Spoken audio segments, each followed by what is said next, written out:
یہ بابیاں تے مخالف ہے ہی ہے نا, وہ جڑا الو دا پٹھا ہے, اور مرزا جی پتہ نہیں پلمبر یا کیا بلا ہے وہ, لیکن یہ بک بک نہیں کرنی چاہیے. اور ہر ولی کی دشمنی, اور کبھی غوث پاک کی, کبھی حضرت جنید بغدادی, کبھی باجد بستامی کی.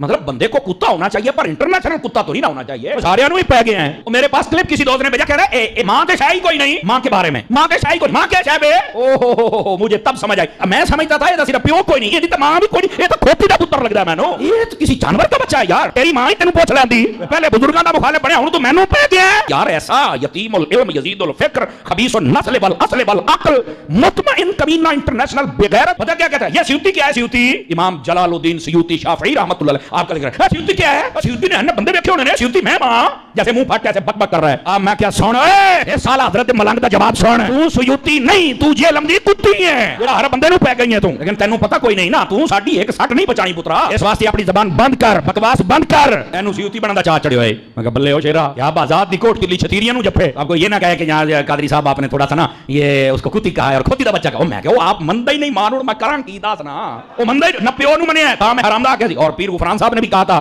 سن لو نعرہ غفران دا, مرزا جیل میں حرام دا ان کا ہے, اور اس کا جواب نہیں دے. نہیں حرامی بندہ کیا دے گا بتاؤ نا مجھے. تو ایسے فتنوں کا یہی جواب ہوتا ہے. میں کہا جا ایک کنجرا گل کرن لگیا, کنجر دماغ میں کنجر گل ہی ہونی ہے, تینوں شرم تو یا نہیں پئی ہوندی. اور اب تو اس مہینہ, ایک مہینے کے اندر جتنا یہ ننگا ہوا ہے نا, اور جتنا یہ ایکسپوز ہوا ہے, میں کہتا ہوں اگر یہ بغیرت اور کمینہ اور حرامی نہ ہو تو یہ ویسے ہی مر جائے. اگر حلالی ہو تو اتنا زیادہ ذلیل ہوا ہے.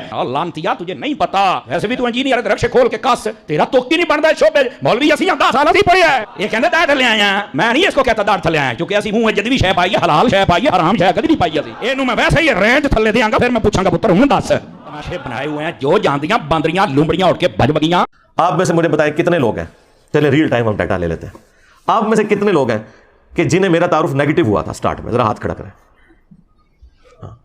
شکریہ میرے تمام وہ علماء کرائم, کام چک کے رکھو, ٹھیک ہے. یہ پبلسٹی انہوں نے کروائی ہے نا, تو جتنا بولتے ہیں اتنی اپنی بدنامی اپنے ذمہ لیتے ہیں. اللہ تعالیٰ نے انسان کو عقل دی ہوئی ہے. اب چھوڑ دیں, میرے بارے میں تو چھوڑ دیں, اللہ کے نبی الاسلام کے بارے میں بھی نیگیٹو تعارف کروایا گیا. یہ جو اسلام اتنا تیزی سے پھیلا ہے, کیوں پھیلا ہے؟ پچھلے 100 سال میں 60,000 کتابیں رسول اللہ کے خلاف لکھی گئی ہیں صلی اللہ علیہ وآلہ وسلم, اور ان 100 سالوں میں جتنے لوگ مسلمان ہوئے ہیں پچھلی 13 صدیوں میں نہیں ہوئے تھے. 60,000 کتابیں, 2 سے زیادہ کتابیں روز کی بنتی ہیں. 60,000 کتابوں کے جواب دینے کے لیے بھی ہمیں عمر نو چاہیے. ہم جواب دیتے ہیں ڈاکٹرن کا, ہر بات کا جواب نہیں دیا جاتا, ڈاکٹرن کا جواب ہوتا ہے. تو کیا نبی الاسلام کو انہوں نے ملائن کر لیا؟ کیونکہ اب میڈیا کا دور ہے, لوگوں نے اسٹڈی کیا. 9/11 کے واقعے کے بعد ٹوئنس ٹاور کا جو اٹیک ہوا تھا 2001 میں, ہزاروں نہیں لاکھوں لوگ مسلمان ہو چکے ہیں. اسلام کا تعارف کتنا نیگیٹو انداز میں کروایا گیا, لیکن لوگوں نے اسلام قبول کیا. یار جن لوگوں کی ڈیوٹیاں لگی کہ تم نے نبی الاسلام کو ملائن کرنے کے لیے کتاب لکھنی ہے, اسلام کے خلاف کتاب لکھنی ہے, انہوں نے اسلام قبول کر لیا. یہ طاقت ہے نا. تو اسلام کی طاقت, سچائی کی طاقت اتنی بڑی ہے کہ اس کے آگے کوئی بند نہیں باندھ سکتا. تو ان لوگوں کا شکریہ جو اس طرح کی مخالفت کرتے ہیں. میں نے شروع میں یہ بات کی تھی کہ اگر آپ لوگ چاہتے ہیں کہ آپ کے فرقے 30-40 سال اور نکال دیں تو خاموشی میرے بارے میں اختیار کر لیں. جتنا بولیں گے اتنی جلدی آپ کے فرقے ختم ہوں گے, کیونکہ میں نے تو چپ نہیں رہنا, میں تو ہر بات کا جواب دوں گا اور میں اور ایکسپوز کروں گا. اب تو خیر باتیں ریپیٹ ہی کرنی پڑتی ہیں, آلموسٹ کوئی اعتراض بچا ہی نہیں دنیا کا جو میرے پہ نہ لگایا ہو. تو میں جواب دے چکا ہوں, اب تو مجھے جواب بھی دینے کی ضرورت نہیں پڑتی, پرانے کلپس ہی جوڑ کے ہمارے اسٹوڈنٹس خود ہی جواب دے دیتے ہیں. تو یہ کلپ کاٹنے سے مجھے کوئی نقصان نہیں ہوگا. بار بار مجھے قادیانی کہنا, اس میں سے کیا نکلا ہے؟ انہوں نے نقصان اٹھایا نا. قادیانی کہتے رہے میں نے چشتی رسول اللہ, اشعری رسول اللہ پڑھ کے انہوں نے چولہا لا کے رکھ دی تھی. یہ اس کی وجہ سے ہی ہوا نا سب کچھ.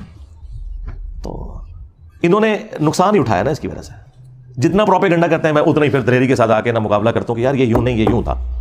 ایک ایک چیز کا آگے جواب دیتا ہوں, کوئی لحاظ نہیں کرتا. ابھی وہ اگلے دن ایک مولانا صاحب نے میرے خلاف کلپ چڑھایا ہوا اور گالیاں دیں. یقین کریں ہمارے اسٹوڈنٹس کو تو جو بیچارے جذباتی قسم کے نا وہ ویڈیوز دیکھ کے غصہ آتا ہے. جو میرے ساتھ بیٹھنے والے ہیں نا وہ میرے ساتھ بیٹھ کے ہنستے ہیں صرف ویڈیوز دیکھ کے. میں آج تک اپنے کسی میرے خلاف جتنی بھی گالی گلوچ والی ویڈیو ہے مجھے کبھی بھی دیکھ کے نہ تو کبھی غصہ آیا نہ کبھی کوفت ہوئی ہے, بلکہ میری تو میمز ہی وہی ہوتی ہیں جس میں مجھے گالیاں نکال رہے ہوتے ہیں. کوئی مجھے تو مزہ آتا ہے کہ یار ان کے پاس اب کوئی چیز نہیں ہے سوائے گالیاں نکالنے کے. باقی اس چیز کا ضرور دکھ ہوتا ہے کہ ان کی کیا اسلامی تربیت ہوئی ہوئی ہے, وہ الگ بات, لیکن اس کا مجھ سے تو کوئی لینا دینا نہیں.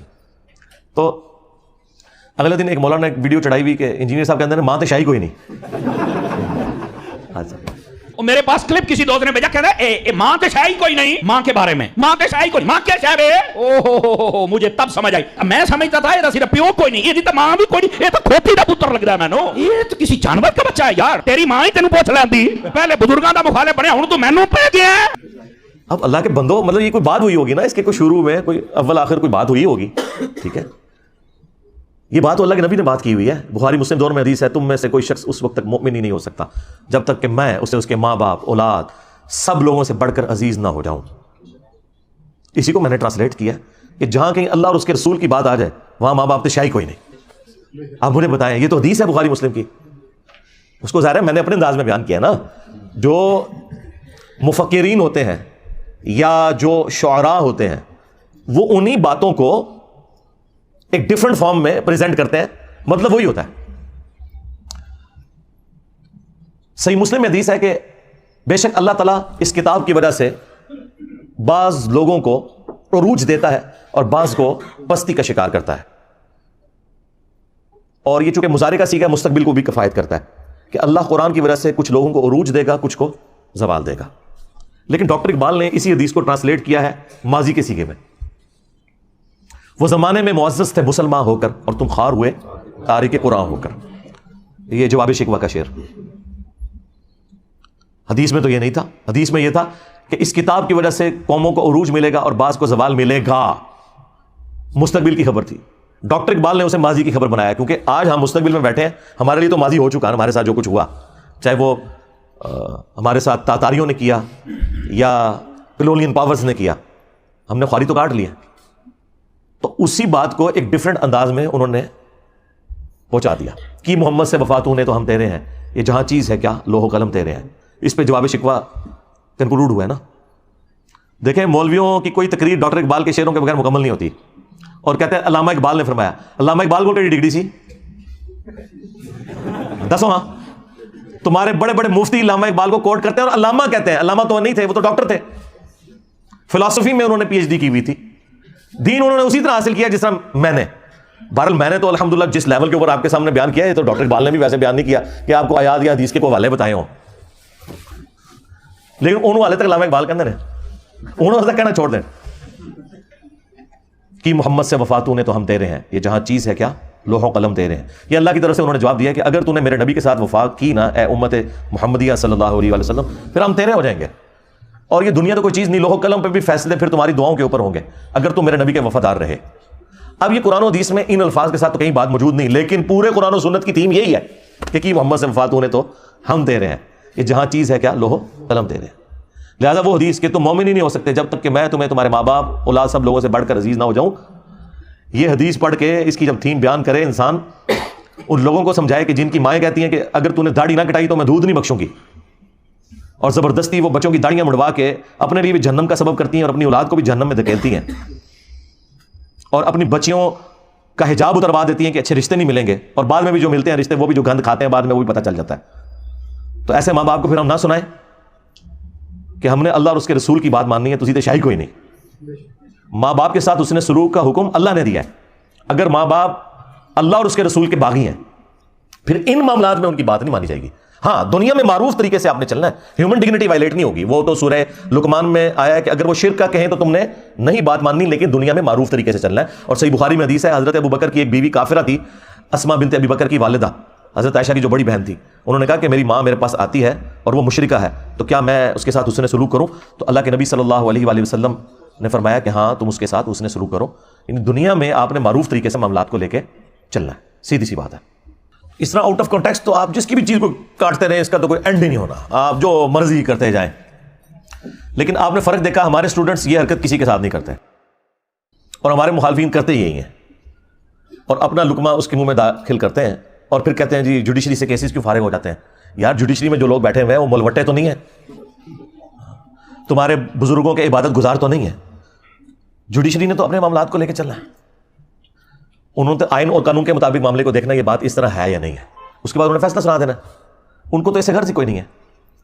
تو یہ اسی لیے اس طرح کی آؤٹ آف کانٹیکسٹ چیزیں فارغ ہوتی ہیں کہ وہ باتیں ویسے ہوتی نہیں ہیں۔ اور دوسرا ان چیزوں سے آپ کو یہ پتہ چل گیا کہ ہمارے مخالفین کے پاس نہ اب قرآن بچا ہے نہ سنت بچی ہے کہ وہ پیش کر سکیں ہماری مخالفت میں۔ پہلے بھی ہر کوئی نہیں سے پیش کرتے، ابھی بھی تھوڑا بہت کوئی پڑھن پہ گئے تھے، وہ وجہ صرف یہ ہے کہ میں نے قرآن و سنت بیان کرنا شروع کیا، تو اب یہ جمعے کے خطبوں میں تیاری کرتے ہیں اور کوئی نہ کوئی قرآن کی آیت یا حدیث بیان کر کے کوشش کرتے ہیں کوئی پبلک کو بتائیں، ریفرنسز دیں نہ دیں ان کی اپنی مرضی.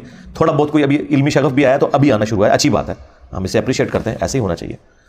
تو اس لیے میں جب کسی ٹاپک کے اوپر بات کروں اور وہاں پہ تفصیلی جواب ریکوائرڈ ہو تو میں بتا دوں گا آپ کو کہ بھی فلاں ویڈیو دیکھ لیں. ہر دفعہ تو میں ہر جواب کو ریپیٹ نہیں کر سکتا، اس کا تو پھر ہم تو یہاں کئی دن بیٹھے رہیں گے سوالات کے جوابات کے لیے. ورڈک دینا یہ میری ذمہ داری ہے، پرچی پڑھ کے آپ تک بات صحیح طریقے سے پہنچانا. اچھا یہ باتیں میں جان بوجھ کے اس لیے کرتا ہوں کہ میں آج کے دور کا انسان ہوں. ہمارے استاد ڈاکٹر سراج صاحب رحمہ اللہ، اللہ تعالیٰ ان کی غلطیوں سے درگزر فرمائے، انہیں نیک کاموں کا اجر عطا فرمائے. یہ میں ڈمی میوزیم والے ڈاکٹر سراج صاحب کی بات نہیں کر رہا، پیچھے کرو کیمرہ دکھایا کرو نا، تو اسی شارٹاں بنانے سے لگے ہوئے ہو. تو میں ان کی بات نہیں، اوریجنل والے ڈاکٹر سراج صاحب کی بات کر رہا ہوں، یہ ہم نے ان کی یاد میں رکھا ہوا ہے انہیں. تو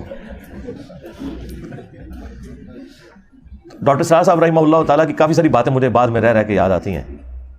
وہ ایک بات یہ بھی کہا کرتے تھے کہ جو بھی نبی الاسلام کے پیٹرن پہ دعوت کا کام کرے گا تو اسے ان تمام تکالیف سے گزرنا پڑے گا جن تکالیف سے اللہ کے نبی الاسلام، ان کے صحابہ اور اہل بیت گزرے ہیں علیہم السلام اجمعین اور رضی اللہ عنہم اجمعین. تو کسی نہ کسی درجے میں. اور دوسرا وہ یہ بات کیا کرتے تھے، وہ کہتے تھے مجھ سے بڑے قرآن کے علماء موجود ہیں لیکن لوگ ان کی تقریر میں بھی عربی خطبے میں ہی جاتے ہیں، اور میں کوئی عالم بھی نہیں ہوں لیکن لوگ میری بات سنتے ہیں.